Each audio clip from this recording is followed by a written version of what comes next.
Hello and welcome to my channel. I'm Kita Rose and today we're going to be making a fire cider. So my wild kitchen is still being built and I thought that we could just be inside and I'd be a little bit cleaner for a day. It's been really fun filming in the garden, but sometimes it's just nice to have clean hands also, especially while filming. So with the fire cider, we are going to be using a few ingredients that I've already prepared that I've bought locally because I haven't yet grown everything here. It's only been about a month, so I've tried to source everything else locally. We've got, the apple cider vinegar I just bought from the store. So these are all ingredients that probably anyone can get, okay? So we've got some ginger that's been peeled and chopped. Some local limes, you can use lemon as well, but these are local, so I wanted to go with them. They were given by a friend. I've got some onion and some garlic, some local raw honey, which is amazing, a clean jar. It's important to have one with a little bit, like, especially for your first time, I would be using something with a wide mouth on it. So this is just a recycled old coffee jar or something that I got somewhere. And yeah, I've got about 2 cups of apple cider vinegar here.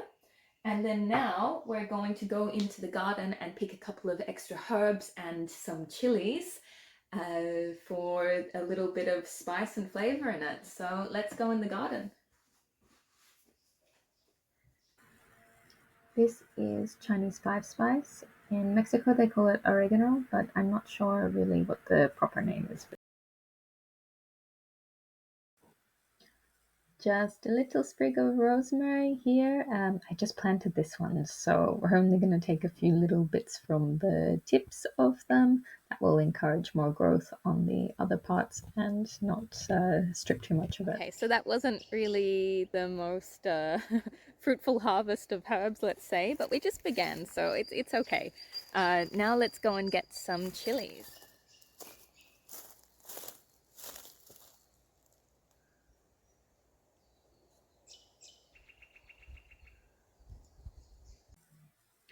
Well, this wasn't a planned ingredient of the fire cider, but here we have another snake skin. This is the third one that I found in this island spot of the property. This is where I'm planting the fruit forest, by the way, in this whole area. Fruit forest. So yeah, must watch out for snakes. Okay, so now we've got a snake skin and some chilies and some herbs. Let's go back inside and make some fire cider. Woo! So always washing your herbs is very important. Just gonna put everything into this one here. And the chilies as well. Things pick up a lot of dust. We won't wash the snake skin. I'm kind of tempted to put the snake skin in. Maybe I will do that in a different one. I did start this one here the other day and then decided to use a different bottle for the video. So maybe I'll put the snake skin into this one. Why not? Let's see. Should I? Let me know in the comments what you think. It's a bit of a bush kitchen at the moment here while we do get everything else set up and while I build my little house. So I use the water from my Kangen machine, which I highly recommend, guys. You should all have one. We're on rainwater here, which is amazing, but that is actually also very problematic because of the amount of parasites and filth that can get into the machine. So I wouldn't drink it unless I had a filter like this, actually. Yeah, and then if you have town water, wow, well, that's another whole thing. That's even worse. But either way, you should always have a really good filter, and you can contact me if you are interested to learn more about the Kangen machine, because that is just the way of life. Water is life.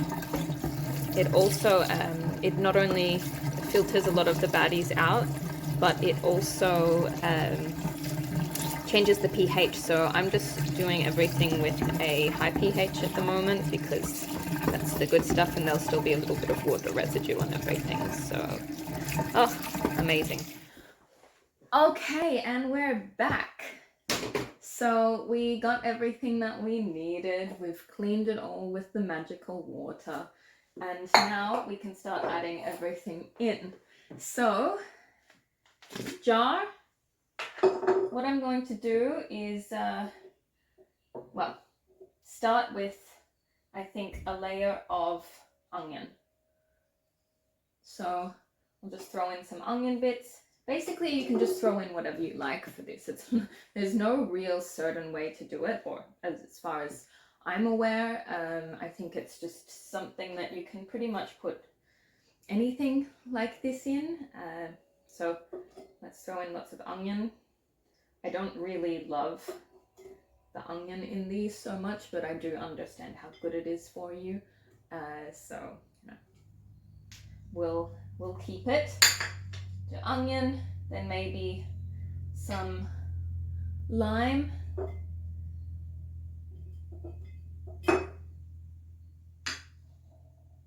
And then these, I'll just take them off. If you don't have this one, you could use oregano. Thyme is also a really amazing one, but at the moment, I just don't really have that much growing in the garden. These were already here. They smell amazing. Let me know in the comments what you guys call this one actually, because I have no idea. I'm a bit confused now. I grew up calling it Chinese 5-spice, but we'll never know. Okay, ginger, throw it in. Maybe some chilies now. Now the chilies that I got are bird's eye chilies. These are spicy as heck. Really spicy. I'm gonna throw a lot of them in because it's a fire cider and I like spice, but if you do have these small bird's eye chilies, probably you don't want as many as I'm throwing in. Herbs. Maybe a bit more onion.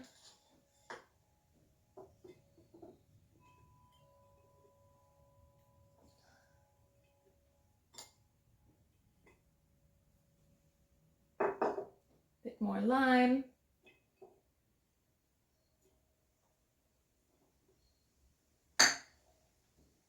Okay, this is filling up nicely. You want to fill it up to the top, and then you just like drizzle the liquid over it all at the end. So it's nice to pack it in as much as possible. Oh, I got lots of ginger. Soon, my friends, I will be harvesting ginger from the garden. I have ginger tea every single day and I feel amazing for that. So I just want to have lots of ginger in my life. Obviously, as a ginger woman, it's integral to my existence. I haven't put any garlic in yet, so maybe now throw all of that in and that will just move around. Some more, rosemary. It's really fun to make this actually, and you can make it a lot more aesthetically pleasing than this. This is very much just thrown in everything. It's one of the best things to start off with if you're really interested in fermenting or preserving, because eventually you can be making your own vinegars as well. And in my book, Fermented and Fabulous, I do go through a few different vinegars that you can make, which is amazing. That will be launched very soon, so keep an eye out for my book launch video, and then it will have all of the links for my book, Fermented and Fabulous. I'm so excited for that. This recipe is not in there.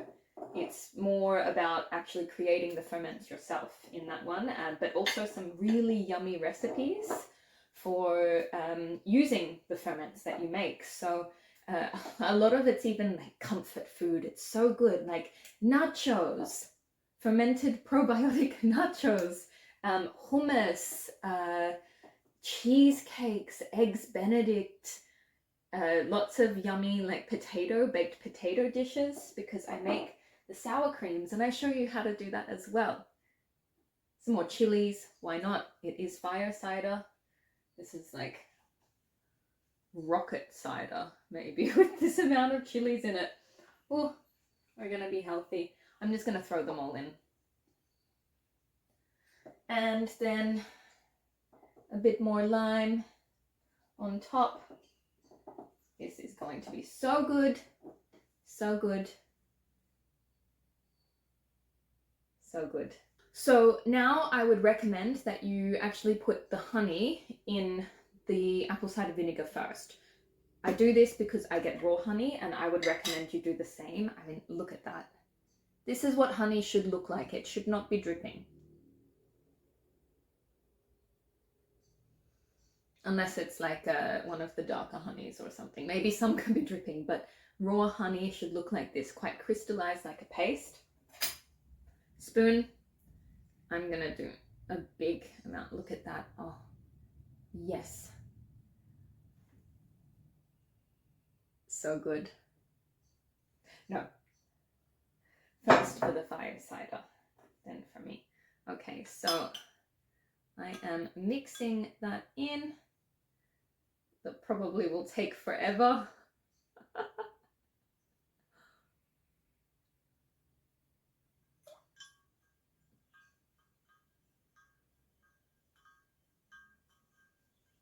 Okay, so it takes a little while for it to break down like this, but just with a long spoon that works really well.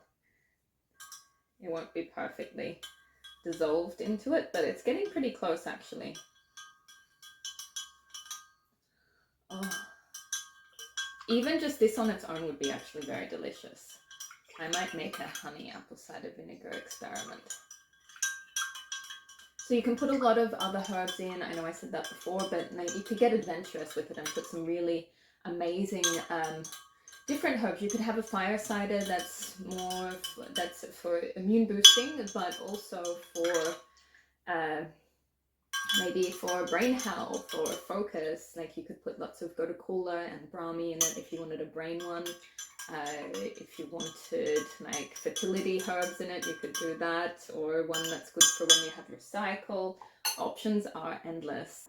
All right, now we're ready to go. So that is packed up to the top, and then here I've got the apple cider vinegar and honey mixture, and I'm just going to pour that in.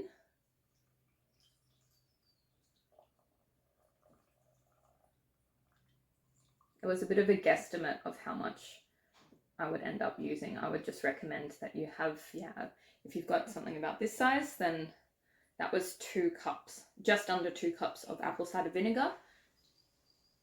And then a big blob of honey. That was maybe like a quarter cup, half a cup of honey. So good. Look at that. Amazing. And then lid on that, and then you have to just let that sit in a dark, cool place is best. I would give it about a month, so you could just make one like every 3 months, or depends how many people are having it in your family. But that's just gonna kind of ferment away and infuse more. And then when you need it or want it, I would recommend maybe taking it daily in the changes of seasons, or whenever you're feeling like you need a little bit of a kick. This will keep you alive. This will set your heart on fire, and maybe your stomach a little bit if you put as many chilies in as I did. So there's the fire cider. Plenty of ways you can do it. This is just a really simple, easy one. I just wanted to show you how I do my regular one with then quite a few ingredients from the garden. And as this garden grows more and more and more, then there'll be so many more things to put in. And yeah, I hope you have fun making your own. I hope you enjoyed this video. If you haven't already, please like and subscribe to watch all of my homesteading, gardening, permaculture, fermentation, homemaking, animal raising videos. The animals aren't here yet. I'm still setting everything up on the land. It's only been a month here now. I'm building every day and creating things every day, trying to make a bit of YouTube videos every day. And by the springtime, which will be September, October, I'll be welcoming the little babies here as well. So do follow my journey, because I'm really excited about it, and I'm just really learning as I go. So of course I'm no master of anything that I'm sharing, but these are just ways that I'm finding are really easy, economical and practical in just kind of using what I have around me and trying to be practical with my resources, and yeah, just having a lot of fun in the meantime. A lot of things, yeah, I just make up as I go. Have a beautiful day, enjoy your fire cider making, and see you soon.